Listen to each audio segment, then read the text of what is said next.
Avis vascular center మన దేశంలోనే the best varicose vein hospital.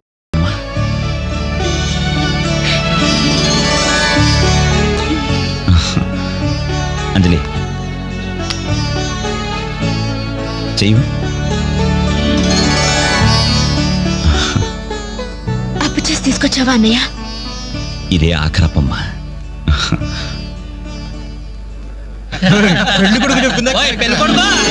ముందు బట్టలు మార్చుకో, అవతల పూజ మొదలవుతుందంట. ఒక్క నిమిషం, ఇప్పుడే వస్తానరా. ఇదిగో ఏం పర్లేదా, కాస్త లేటుగానేరా. ఈ లోపుగా నేను 4 హాస్టల్ లాగించేస్తారు. కలపలే మొక్కలా.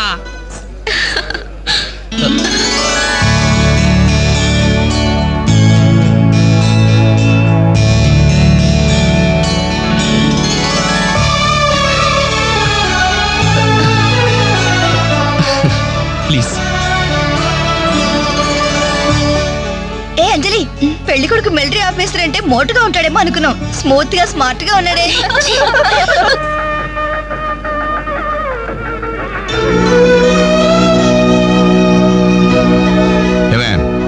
ఇట్రా. ఏమిటండి?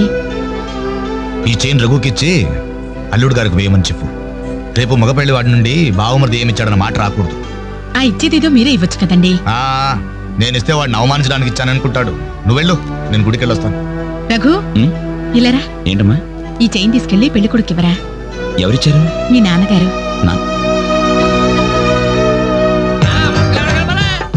మొక్కల తర్వాత కలుపుతారు, ముందు 100 రాని. ఎంతైనా మగ పెళ్లివారే ఎంత దర్జాగా పేకాడుతున్నారు. ఏమండే, పెళ్లి ఎప్పుడో తెల్లారుజామున 3 గంటలకి.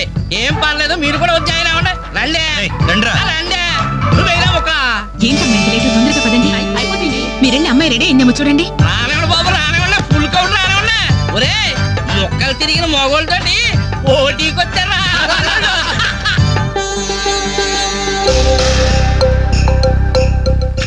ఇప్పుడు కూడా షోలాదే షో. చెప్పరా మావ, తీయండి బాబు, తీయండి. పాకెట్లో సొమ్మంతా తీయండి. అలా చూస్తారే, తీయండి.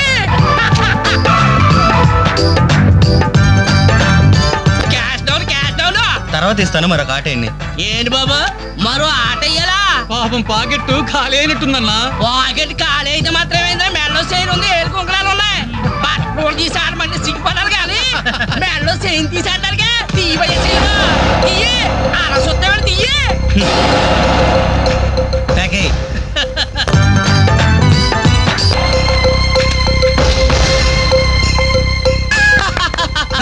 ఈ ఆట కూడా మాదే. టోటల్ గా వాష్ అవుట్ చేసే వరకు మేము వదలం. ముందు మొక్కలైనా తర్వాత డబ్బులు ఇస్తాం. అప్పు గిప్పు జాంతానాయి. ఉంటే డబ్బులు తీ, లేకపోతే ఒంటి మీద నగలు తీ. వాళ్ళ ఒంటి మీద వస్తువులు ఎక్కడైనా వేసుకుని చొక్కాలు తప్ప. తీయండి బాబు, చొక్కాలు తీయండి. ఏంట్రా వాగుతున్నావు? పద్ధతి కాదు బ్రదర్, మర్యాదగా చొక్కా వదులు. నీకు మర్యాద ఏంట్రా?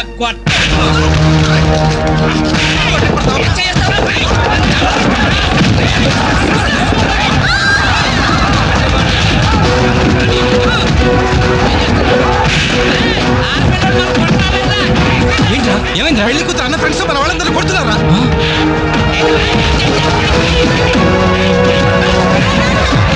ఏంట్రా? పెళ్లి కొడుకు ఫ్రెండ్స్ మన వాళ్ళని కొడుతున్నారా?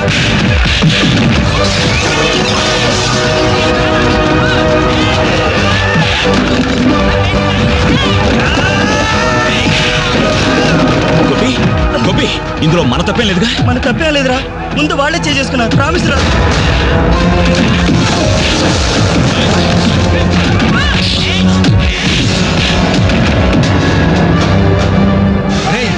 కాబోయే బావని కనీసం మర్యాద కూడా లేకుండా మా మీద చేసుకుంటావరా?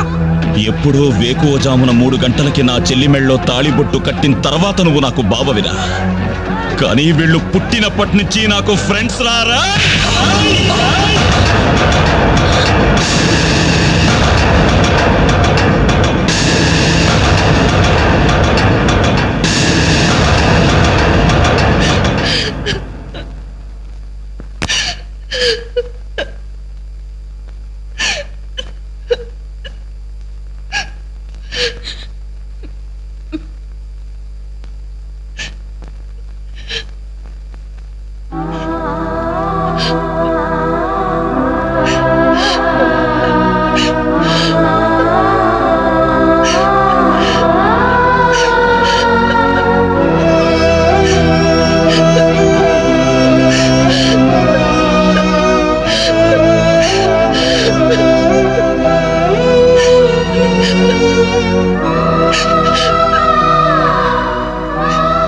ఎప్పుడు వాడి ఇంట్లో లేడని ఏడ్చేవాళ్ళం. ఇప్పుడు వాడు ఉన్నందుకు ఏడవాల్సి వచ్చిందమ్మా.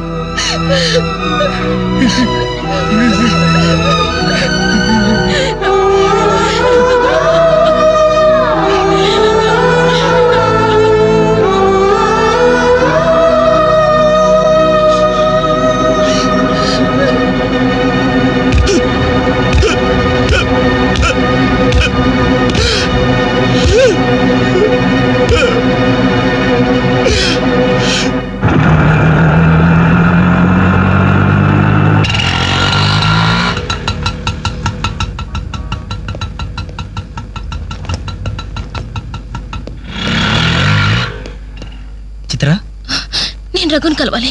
రా. రే రఘు, నీకోసం చిత్ర వచ్చిందిరా.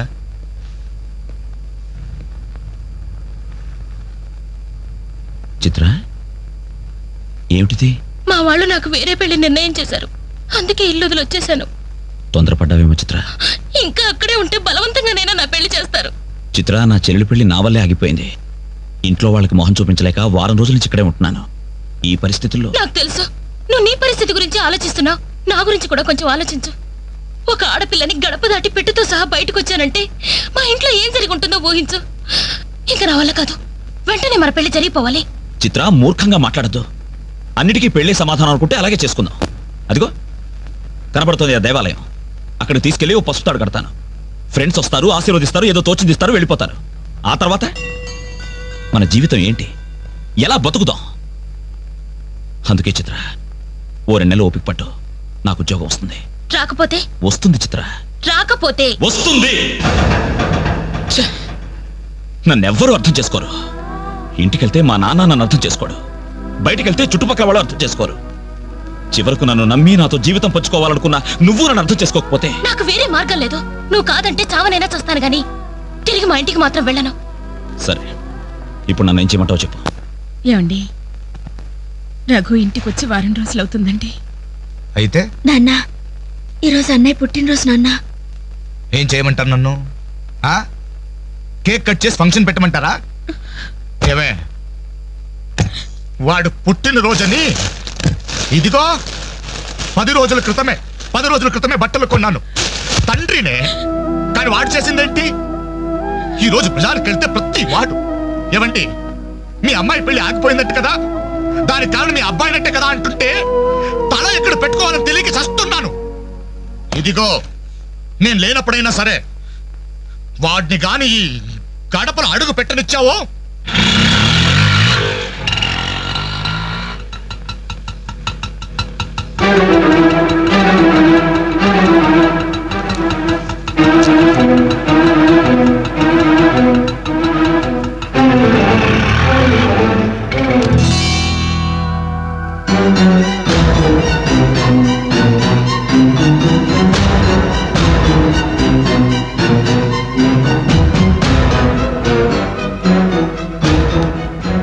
ఎవర్రా ఈ అమ్మాయి?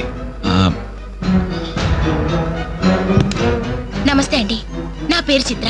నేను మీ అబ్బాయి 5 ఏళ్ల నుంచి ప్రేమించుకున్నాం, పెళ్లి చేసుకోవాలనుకుంటున్నాం. మా ఇంట్లో వాళ్ళు బలవంతంగా నా పెళ్లి చేయబోతుంటే ఇంట్లోంచి వచ్చేసాను. మీరు ఆశీర్వదిస్తే. ఆగమ్మా, ఆగు.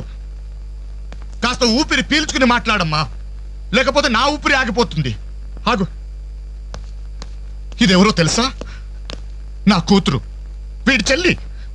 10 రోజుల క్రితమే పెళ్లి ఆగిపోయింది. దానికి కారణం ఎవరో తెలుసా? వీడే ఆ దౌర్భాగ్యుడు.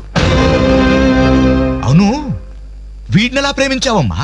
ఓ, ప్రేమించడానికి ఎవడో ఒకడు మగాడు దొరికితే చాలనుకున్నావా? ఒంటి నిండా కండ నిండా రంగు ఉంటే సరిపోతుందా? 5 ఏళ్ల నుంచి ప్రేమిస్తున్నానన్నావే, ఈ 5 ఏళ్లలో ఏం చేస్తున్నావు? ఎలా బ్రతికిస్తావని ఒక్కసారైనా అడిగావా? ఇదిగో వీడు వేసుకున్న ప్యాంటు నేను కొన్నది, వీడు వేసుకున్న షర్టు బనిన్ను నేను కొన్నవి, ఆఖరికి చెప్పులు కూడా నావే, నా కష్టార్జితంతో కొన్నవి. ఇలాంటి బిచ్చగాడికి నువ్వు మెళ్ళో డోల్లా తయారయ్యావనుకో, నీకు తిండి నేనే పెట్టాలి, కట్టుకున్న చీర నేనే కొనాలి, తొడుకున్న జాకెట్ నేనే తెచ్చివ్వాలి. నువ్వు పూసుకునే పౌడరు, పెట్టుకునే బొట్టు, కాటుక, తల్లో పువ్వు, ఆఖరికి నువ్వు పడుకోవడానికి మంచం, దాని మీద దిండు, దుప్పట్టి అన్ని నేను సప్లై చేస్తే కాపురం మాత్రమే వీడి చేస్తాడు. ప్లీజ్ 5 సంవత్సరాలుగా మాకు అర్థం కానివి 5 నిమిషాల్లో తేల్చి చెప్పారు. ఎంతో ప్రేమగా అవమానించారు. థ్యాంక్స్. చిత్ర ప్లీజ్ రఘు, నాతో రావద్దు. మీ నాన్న నా కళ్ళు తెరిపించాడు. అది కాదు చిత్ర. సారీ సార్, మీరు మీ ఉద్యోగాన్ని వెతుక్కోండి, నేను నా జీవితాన్ని వెతుక్కుంటాను. చిత్ర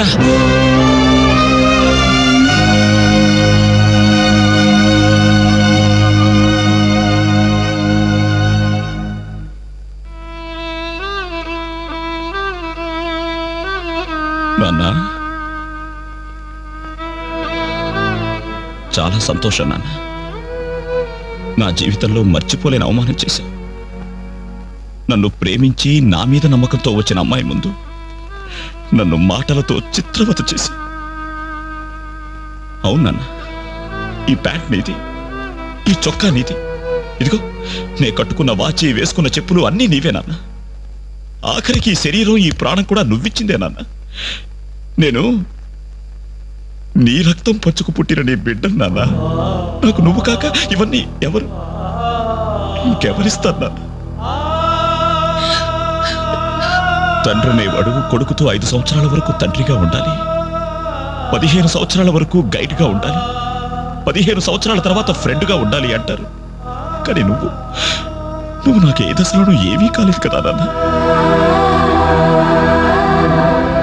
పైగా 25 సంవత్సరాలు కష్టపడి పోషించిన కొడుకు వ్యక్తిత్వాన్ని ఒక అమ్మాయి ముందు చంపేశా. నా పుట్టినరోజు నాడు నాకు గొప్ప బహుమానం ఇచ్చావు నాన్న. జన్మ జన్మలకి మర్చిపోలేని బహుమానం. నా పుట్టినరోజు నాడే నేను చంపేశావు నాన్న. చంపేశా.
అన్నయ్యలాగా మీరు కాకూడదు. మీకు మంచి భవిష్యత్తు ఉంది. మీలో మీకే తెలియని టాలెంట్ ఉంది. మిమ్మల్ని మీరు నిలబెట్టుకునే శక్తి ఉంది. ఏదైనా సాధించగల సమర్థత ఉంది. మీలో ఉన్న శక్తి సామర్థ్యాలు మొండి గోడల మీద కూర్చోడానికో, ఆడపిల్లలు అలర్ట్ చేయడానికో పరిమితం కాకూడదు. మీలో ఉన్న ప్రతిభను మీరు గుర్తించాలి. మీ జీవితం మీద మీకు నమ్మకం, ఆశ కలగాలి. అందుకే మిమ్మల్ని ప్రేమించాలని చెప్పాను. కాదంటే ఏ అఘాయిత్యం చేసుకుంటారోనని భయంతోనే అబద్ధం చెప్పాను. నా వల్ల, నా ప్రేమ వల్ల మీరు ప్రయోజకులుగా మారాలని ఆశపడ్డాను. ఇదేనా నేను చేసిన నేరం? ఇదేనా నేను మీకు చేసిన ద్రోహం? చెప్పండి, చెప్పండి. సమాధానం చెప్పండి. చెప్పండి. నలుగురు కుర్రాళ్ళతో ఐ లవ్ యూ చెప్తాను నాన్న ఓ కూతురు అడిగితే అలాగే చెప్పమ్మా అని బుద్ధున్న ఏ తండ్రి అనడు. కానీ నేనన్నాను. ఎందుకో తెలుసా? కొడుకు పోతే కన్నవాళ్ళు అనుభవించే చిత్రవద ఎలా ఉంటుందో నాకు తెలుసురా. అదే కడుపు కోత మీ కన్న వాళ్ళు అనుభవించకూడదు. రే, ఒక అమ్మాయిని ప్రేమించడానికి ముందు మిమ్మల్ని కని, పెంచి, పోషించి, చదువు చెప్పించి మీరు ప్రయోజకులు కావాలని ఆశపడే మీ అమ్మ నాన్నలకు మీ ప్రేమను పంచంట్రా. ఇప్పుడు లైఫ్ ఎంజాయ్ చేస్తుంటే బాగానే ఉంటుంది. కానీ రేపు 30-35 సంవత్సరాలు అయ్యాక అప్పుడు తెలుస్తుందా జీవితం విలువేంటో అని. రే, గడియారంలోని ముళ్ళుని వెనక్కి తిప్పగలం గాని గడిచిపోయిన నిమిషాల్ని వెనక్కి తీసుకురాలేవరా. మీ జీవితాలు మొండి గోడల మధ్య సమాధి కాకూడదు. అశాంతితో ఆత్మహత్యలు చేసుకోకూడదు. అయోమయంలో పిచ్చి వాళ్ళుగానో, అప్రయోజకులుగానో, అసమర్థులుగానో మారకూడదు. యూత్ బాగుండాలి. ఇప్పటి కుర్రాళ్ళు కంప్యూటర్స్ తో పోటీ పడుతున్నారా?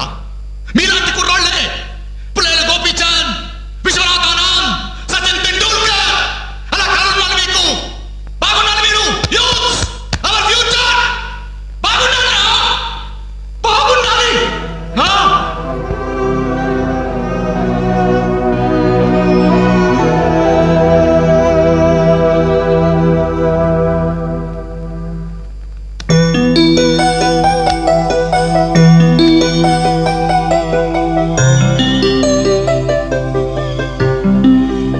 ఏమండి అటు చూడండి.